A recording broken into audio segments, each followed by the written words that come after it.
This video is made possible by Practical Defense Systems, the best online security training at the lowest prices. You can start your security career today online at pdsclasses.com. Check them out. Get ready for certified USDA prime gun stuff on the GunGuyTV podcast.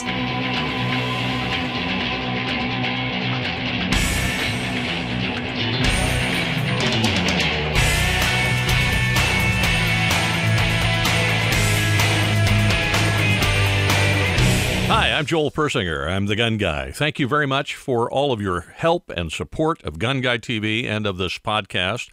I'm extremely grateful for everything you do, and I know I say that every time I start a video or every time I start a podcast, but it is important to me, at least, to thank you for the fact that you support me the way you do. The fact that GunGuyTV's video YouTube channel is growing, the fact that even on other channels like BitChute and Vimeo and so on, our subscriber base is growing a little bit is incredible. And the fact that this podcast is growing in listenership is amazing to me. I'm touched by that. I'm humbled by it, and I'm super grateful. So that's why I want to mention it every time. Listen, this is probably going to be a little bit of a rambling podcast because I don't really have a plan for it except to express some things that I think need to be expressed in troubled times. As a result, I'm not going to talk about the troubled times. I think we talk about that enough. You know, my son was showing me a TikTok channel that a young man has done about grass. And I guess he's a landscaper. He's doing this great channel about grass because it's something kind of funny and cool, and he can talk about lawns, and he makes it really interesting. And it's something other than the violence and the hatred and the discord and the civil disobedience and the destruction of public property that's going on right now in our world. I really appreciated that. So I thought, I got to talk about something else. So we're going to talk about some things that are near and dear to my heart and I think that are important. And fortunately, because it is the GunGuyTV Firearms podcast, we're going to talk about firearms-related stuff. Now, this podcast is going to be structured in the same way as I normally do it, which is I've got the first half an hour of the podcast, which is publicly available on your favorite podcast player. And then we also attach a thumbnail to it and make a video version of it. There's no video, it's just a thumbnail, but we post it also on YouTube and the other video distribution areas for you, because some people prefer to find it there. But you can also find it on iHeartRadio, Apple Podcasts, Google Podcasts, Stitcher, Podbean, and places like that. If you want to download it on a regular basis, you'll find it there. Now, one way you can support this podcast if you'd like, which costs you absolutely nothing, is you can use our Amazon link when you purchase things on Amazon. Amazon is not by any means a gun-friendly company, but still a lot of people use it. I know I do, just because of convenience and price and things like that. And so if you have Amazon Prime and it's convenient for you and you want to use Amazon, this is a way for you to pick Amazon's pocket a little bit and help GunGuyTV fight through the chaos and survive all of this mess. You can do that by going to our website at GunGuy.tv, GunGuy.tv, and then on the upper part of the website, there's a little rectangular banner that's an Amazon shopping banner. It's not very big, but if you click on that, it'll take you to Amazon, and that page it takes you to will have our link in the URL. So once it takes you to Amazon, if you bookmark that page, and then every time you shop Amazon, if you go back to that bookmarked page to shop Amazon, then you're starting off with our Amazon link effectively. And everything you buy on Amazon, it really doesn't matter if it's firearms related or not, we'll get credit for, and we get some marketing credit for. We get a little marketing fee. It doesn't sound like it would do a lot, but actually it's quite significant, and it helps out a lot with trying to keep this podcast going and keep the channel going, because we don't make a ton of money doing this. It's not my primary source of income. My goal with it is just to keep it going so I can keep you informed as to what's going on in the world. All right, having said that, generally, I tell you what I'm going to talk about in the second half of the podcast that's going to be on Patreon only for Patreon subscribers. But at this moment, I don't know what I'm going to talk about in the second part of the podcast. Like I said, this is kind of an unplanned podcast here. I haven't really given it a lot of thought, and perhaps along the way here, as we go through the first part, something brilliant will pop into my head, one of the three remaining working brain cells in there, and I'll come up with something I'm going to talk about in the second half, and I'll let you know what that is as we go. Yesterday was Father's Day, so I'm a little bit late in getting this podcast done. That's primarily because we had a kind of an important birthday in our family a couple of days ago, and then we had Father's Day. And so, you have the family events, and they tend to push everything else aside, and that's what happened here. And I think at the same time, too, I personally needed a break from producing things for a couple of days because in order to produce the gun stuff, I have to keep an eye on current events, because one of the things I try to do, I'm not as dedicated to it as I have been in the past just because of time and space and place, but what I try to do each day is post some stories that are gun-related or in some way affect our Second Amendment one way or the other on our social media platforms on Facebook and Twitter. Now, I don't have a personal Facebook account or a personal Twitter account or any personal social media account. So I don't want to look at it. It's too discouraging, so I don't do it. But I do have the business ones for GunGuyTV and for Practical Defense Systems, and I try to post things that keep you informed on there each day. And as a result, I can sometimes get overwhelmed by the news of the day. The reality is, when you look at the news, you just feel like the world is coming apart at the seams. But in reality, for us in the Persinger household, it really has not affected our neighborhood or our town. There haven't been any riots in our town where we live. There haven't been any real prominent protests in our town where we live. Now, they have happened in San Diego, but we don't live in San Diego. We live in a suburb of San Diego on the outskirts. There haven't been, none of that has really occurred here. There's been no civil unrest here. You can still go for a walk in the neighborhood. You can go to the local store. You don't have to worry about bumping into any of this stuff. So for us, certainly the Chinese virus, the COVID-19 thing in California has been kind of tough because you got to wear a mask when you go in a business or whatever. And there for a while we were sort of shut down, and a lot of businesses were shut down. So that part has been difficult. And then we haven't been able to go to church and actually go to church. And so many of our friends, most of them I would say, are people we know in church after almost 30 years of attending the same church. So we don't get to see our friends, and that's kind of tough too. But other than that, we have not faced the violence or the hatred personally that you see in the news every day because we don't live in an area where that's occurring. We have neighbors of various different ethnic groups, but we know each other. We are friends. We like each other, and we don't have that kind of thing going on here. In our neighborhood, people don't generally see race as the first part of someone. We judge that person, if we judge them at all, by their actions, by their attitudes, by their character, as Martin Luther King would say, the content of their character rather than the color of their skin or the language that they speak. So we just don't think that way, and as a result, it hasn't really affected us.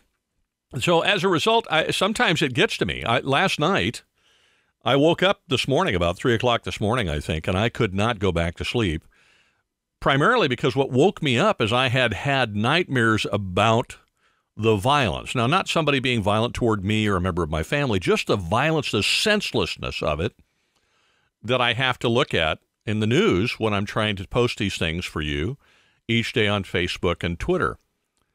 It really disturbed me. I got up, I just went ahead and got up, walked over, I work from home, so I went to my office and I sat down and started doing some things for work because I just couldn't sleep. You read my Bible or whatever, and then I went back to bed. And I got some sleep to catch up a little bit for a few hours before I actually went back to work again. But that's the level to which it troubles me, and why I'm grateful that sometimes people will produce content that has nothing to do with any of that stuff. I'm extremely grateful for the guy with the grass yard landscaping channel. I've been watching a lot of camping channels and that kind of stuff because I love to go camping. I love to go hunting, and we bought a new wall tent. We're waiting for it to show up, a Kodiak canvas wall tent and a few other things. And as those things show up, we get more and more excited about the opportunity to go camping, hunting, and so on. Yesterday, I gave a lot of thought to my dad and to the father figures in my life and the things I learned from them. Now, I had a number of father figures in my life. I had my father, and then my mother and dad got divorced when I was a small kid, when it was not fashionable to do so in the very early 60s. And then she remarried to a gentleman who was a war veteran from the Korean War, And I think he had PTSD, but it was undiagnosed at the time. So he was a heavy drinker, and then when he got drunk, he was very mean. So he was a tough cookie. He ran the house like the staff sergeant he was when he was in the military. But I did learn a lot from him, not firearms related, but I did learn a strong work ethic from him. I learned a trade from him. I came out of high school knowing a trade and able to start working in the masonry trade, brick and block trade, and I learned that from Wayne, was his name. So as the years have gone by, he's long since passed away, and so has my dad. But as the years have gone by, I've been able to forgive the difficult times I had with him and the things that he did, and look at the positive things I've learned from him. And among them was a great work ethic and a trade that I would not have otherwise had. The man was, if he was anything, lazy was not one of the things he was. And then my mother later married another gentleman. His name is Kerry, and he has a similar work ethic. The man is extremely hard worker, very dedicated, very faithful, and I learned those things from him. But going back to my dad and my grandparents, I'm sorry, I probably should mention my mom's dad. His name was Bob, and he was a machinist by trade, and he was a great guy. One of the things I loved about my grandpa Bob was he could make anything from nothing. It's amazing the things that guy could put together and discover how to make from absolutely nothing was amazing. He was a talent in that regard. But I also learned some other valuable things from him. One of the things he said to me was, Joel, find something you love to do for a living and do that, because you're going to spend 8 to 10 to 12 hours a day doing it. And if you're miserable, that's the majority of your life that you're miserable. So even if you make less money at it, and maybe it's a little bit of a struggle as a result, or you have to change the way in which you live because you don't make as much money, when you could be making more money and be miserable, make less money and be happy in your work. That was a big thing coming from my grandfather, because he did enjoy his work. But as you can imagine, as a machinist, he never was a rich man. He never made a fortune, but he did enjoy what he did for a living, and I learned a lot from that. My dad was a deputy sheriff for part of his life and an avid outdoorsman, and it's from him that I learned to shoot. In fact, I learned to shoot when I was 5. My mother was stunned. But my dad took me out and taught me how to shoot a .22 rifle when I was 5, and shortly thereafter a .22 pistol. And I'm going to tell you more about that in a minute. There are so many new gun owners out there that some of them probably don't know that if they use that firearm to defend themselves, there is a strong likelihood that they're going to face criminal prosecution, or at least a criminal investigation, and perhaps a lawsuit filed against them from the person that they shot or the family of the person that they shot. That's fairly common. Now, in some states, there are a lot of legal protections for people who defend themselves with firearms, but in many states there aren't. California is one of them. There are some legal protections here in California, but they're fairly limited. That's why I have Second Call Defense, and it's the company I use after having investigated them all. It's the one I felt the best about. And for years I used them, and I referred them to my customers and students without any business relationship with them at all. Then they came to me one day and said, you really should be an affiliate. And I said, what do you mean? And that's when I became an affiliate with Second Call Defense. So I urge you, if you don't have concealed carry or firearms self-defense type of coverage that will help you get a lawyer, get bailed out of jail and those things, I urge you to check out Second Call Defense. And if it works for you, as it does for me, then if you would be kind enough to use our link to Second Call Defense, I'd really appreciate it. You'll find that on our website at GunGuy.tv. And if you're looking at or you're listening to this podcast in a place where there's actually a description of the podcast, I'll make sure the link is in there. And that way, it costs you nothing. It's the same as the Amazon deal. Every time you pay your bill every month for Second Call Defense, then we get a little bit of a marketing fee because we're an affiliate. And that's kind of how that works. Now, if that doesn't work for you and there's another company that works for you better, for sure, pick the one that's going to work the best. But if you choose Second Call Defense, I'd really appreciate it if you'd use our link. It will help us out a lot at GunGuyTV. Shooting straight and always right on target. This is the GunGuyTV podcast.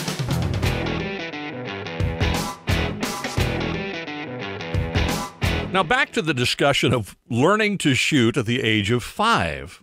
Of course, as you can imagine, my mother was not particularly thrilled about that idea, but my dad taught me anyway. My father had moved to Oregon, which was a state that when he was alive, he's been dead quite some years now, almost 30 years actually, but when he was around, he loved Oregon. He loved Oregon for a few reasons, not least of which is that it's beautiful, and also that it had many opportunities for him to hunt and fish. He loved the woods. He loved the mountains. He just loved everything about the state. The people were incredibly friendly, and at the time, Oregon was a very free state. It was not overregulated. It was not the kind of thing that it is now. Oregon has sort of become like Washington. It's almost California North. Back then, that was not the case. It was very common for me to go visit my dad and spend time with him, to see people walking around carrying a gun openly. It wasn't a big deal. Or having a gun in their glove box. It wasn't a big deal. Or carrying a gun concealed. It wasn't a big deal. That was the norm there. Hunting was the norm there. It was actually so normal that the right to do that was just assumed. Nobody was fighting for it because there was no sense in fighting for something that was so obviously correct. That was sort of the attitude in the state of Oregon at the time. Now, we're talking about a time in the early 60s here, and, late 50s, early 60s. And then, we get into the late 60s and things started to change. And now, in the current time, Oregon is a very liberal state and becoming more and more restricted as we go. But back then, it wasn't. And in fact, my dad passed away in Oregon, and he is buried there. Well, one day he said to me, I'm going to teach you how to shoot, and he took me out in the back. They lived in Clatskanie, Oregon. So if you live in Clatskanie, Oregon, hello, Clatskanie, from my father, Chuck Persinger. He lived in Clatskanie, Oregon. He was a deputy sheriff there and a resident deputy in that little town, which is just a quaint, beautiful little town with the nicest people that ever walked the earth at the time. I assume it's probably the same now. He took me out in the back of the property, and we put some tin cans up on logs. Back then they were tin cans, not aluminum cans, but we put them up on logs, and he taught me how to align my sights, how to mount the rifle, how to get a good cheek weld, how to get a good grip, and how to breathe. He taught me all of those things when I was 5 years old. The thing that was the most exciting thing for me that I remember was I actually hit the can with my first shot, which was pretty cool. But then I had a lot of respect for my dad, and I knew he was an incredible shot. And even though I was a little kid, and little kids have got ants in their pants, and they want to go do what they want to do. I know I've raised children, and I was one. So that's kind of how that works. Even so, for that, which was something I really wanted to do, I paid attention. I listened, even at the age of 5, and I vividly remember that lesson. It was an incredible thing to spend that time with my father. I didn't realize. I really didn't. I mean, now I look back and I realize how valuable and how precious that was, because I meet men my age, or younger men for that matter, who never really had a father figure in their life, and they never got to experience something like that. And that is incredibly sad when you think of it. So I'm very grateful that my dad spent that kind of time with me. He taught me how to shoot. He taught me how to hunt. He taught me forest-type skills. He taught me which plants in the area where he lived were edible and which ones were not. Now, I got to be honest, I don't remember all of that. But it's interesting. I was just looking at books the other day online on edible plants. I'm thinking about getting one because I would like to relearn that. You get older and you say, well, I used to know how to do that. I want to learn how to do it again. In fact, just the other day, my wife stumbled on a slide rule. I know it's totally unrelated, I realize, but like I said, this is a rambling podcast. She stumbled on a slide rule. We have no idea where this slide rule came from. It was buried under some other stuff on an end table in our living room. And she said, I don't know where this came from, but it's been here for a long time. We can't figure out whose that was. It isn't mine, but I guess it is now. We can't figure out whose it was. But I used a slide rule in high school. When I got into more advanced math, I had to learn how to use a slide rule because there was no such thing as a calculator back then. So that's what we used when I started getting into more advanced math, particularly logarithms and that kind of stuff. It made things a little bit easier because a slide rule, whether you know it or not, if I remember my slide rule stuff correctly, is it actually uses logs and anti-logs to do the multiplication and division for you.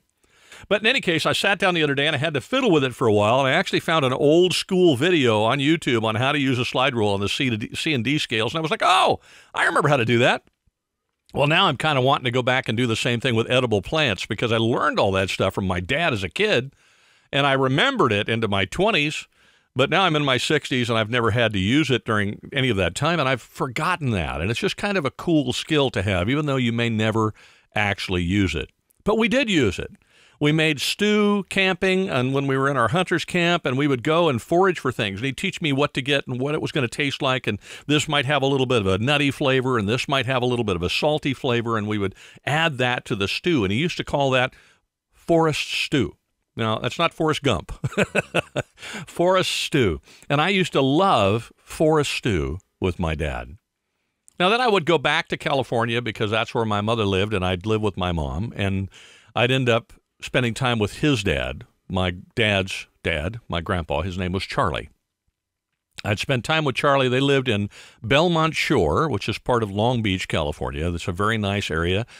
He was a real estate broker and a real estate investor, and so he'd done very well in his life. He'd only graduated the 5th grade. He grew up in Chandler, Indiana, and had to quit school right after the 5th grade because his dad, who was a coal miner, broke his back, and he had to go to work to support his brothers and sisters and family. So he never got back to school, but managed to still be very successful in his life. And even in the environment of Belmont Shore, California, where it's a beach community, so the lots are small, and the houses are very expensive, he still found a way for he and I to shoot. And I'm going to tell you exactly how he did it in just a minute. As I mentioned at the beginning of this podcast, I don't make a living off this podcast or off of YouTube. And if I did, I'd be really, really broke. But instead, I make a living from a company my wife and I started with some partners, and we now own, having purchased a company, we bought out the partners, basically.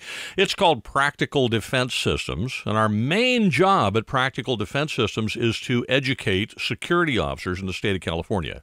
So we provide the training they need in order to get licensed, and then we provide their continuing education training. And at this point, it's pretty much online, on demand. The courses we offer in California are all online and super easy to take. So if you're in the state of California and you're thinking about getting in the security business, please check out Practical Defense Systems. That's our company. You'll find the link in the description. It's the best security training you can find in California at the lowest possible prices. Just check out PDS for Practical Defense Systems, pdsclasses.com. The opinions expressed by the Gun Guy are always right, unless they're wrong. My grandfather, Grandpa Charlie, was an outdoorsman. He had grown up in Indiana and Chandler, Indiana as a little kid, kind of a barefoot country kid of sorts. And so he loved to be out in the woods. He loved to go hunting. He loved to do those things. But he lived in a beach community because after many, many years of being a welder in the shipyards and then becoming a welding foreman in the shipyards and ending up working in the Navy shipyards during World War II. In fact, he was so angry because he'd gone down to sign up with his friends at the beginning of the war to sign up for the Army. They wouldn't take him because they said they needed him in the shipyards to train up, oddly enough, to train women how to weld. So he ended up staying home, and many of his friends went to war. Unfortunately, some of them did not return. But he was very upset that he didn't get to go.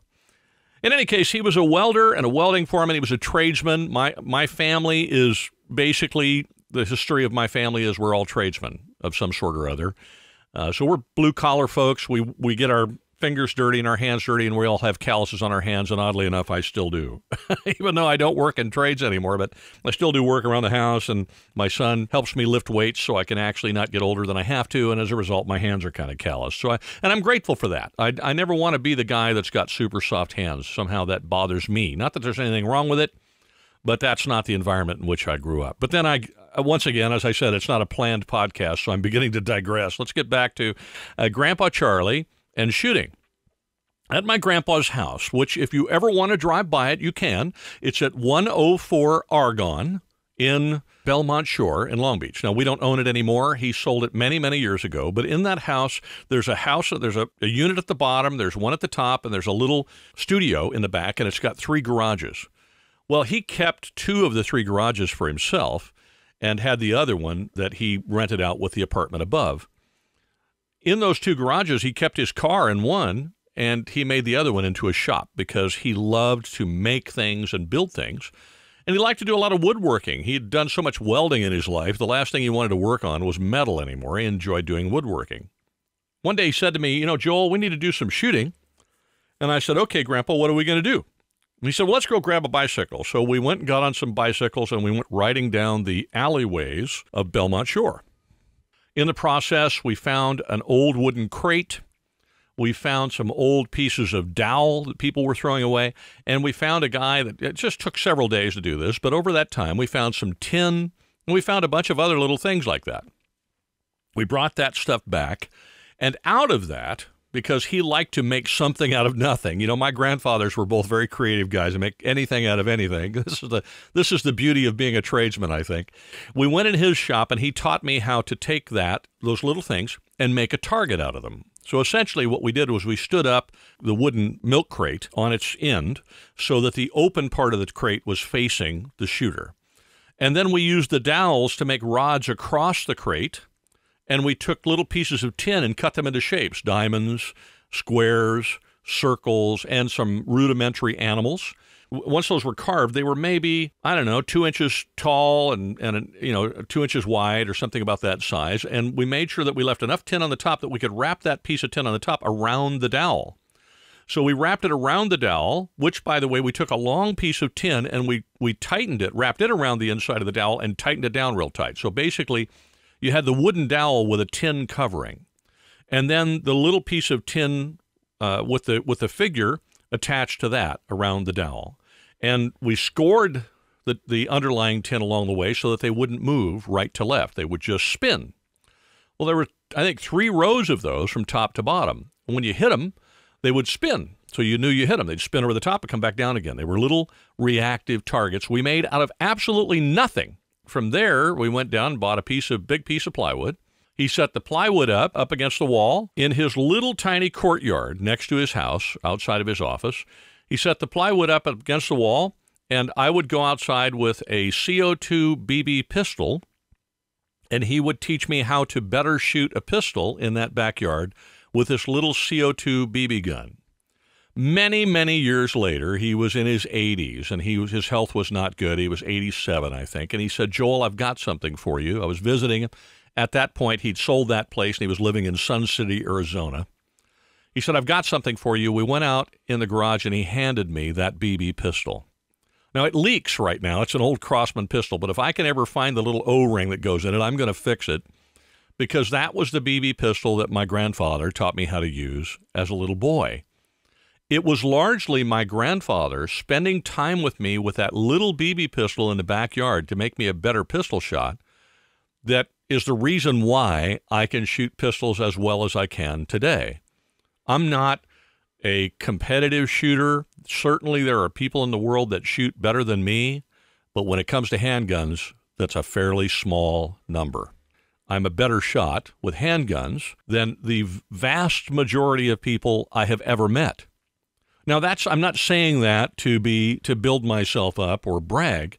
It's just some things are facts, and you have to state them as facts. That's a fact. And I will tell you that that's because of that practice I got continually at my grandfather's house as he and I shot in the back, and he helped me be a better pistol shot with a BB pistol. That's why sometimes you'll see me talking about training in your backyard when I'm doing videos, and I'm talking about doing that. I learned to do that from my Grandpa Charlie, who was one of my father figures when I was a boy.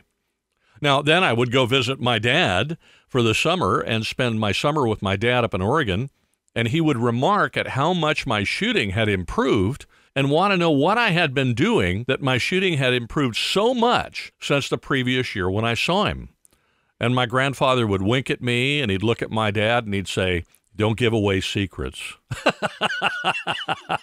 I have a sneaking hunch that when I wasn't around, he would tell my dad what he was doing, but it was something I really anticipated and hoped for every year when I would go see my dad, that he might remark about the improvement in my shooting.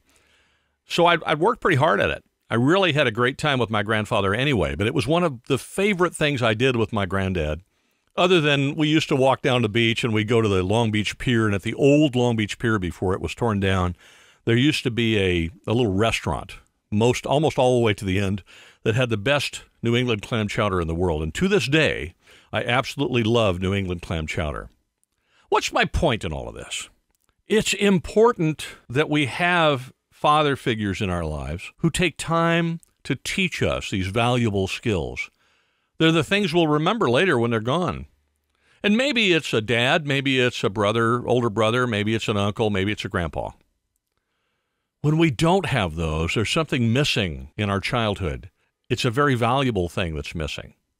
Sometimes when I see young people now and they're troubled or they're struggling, particularly young men, they're struggling with the idea of what it means to be a man, what it means to be a contributing member of society as a man. I'll talk with them and we'll talk for a while and I'll ask them some questions, and it doesn't take very long before I discover that they had no meaningful father figure in their life.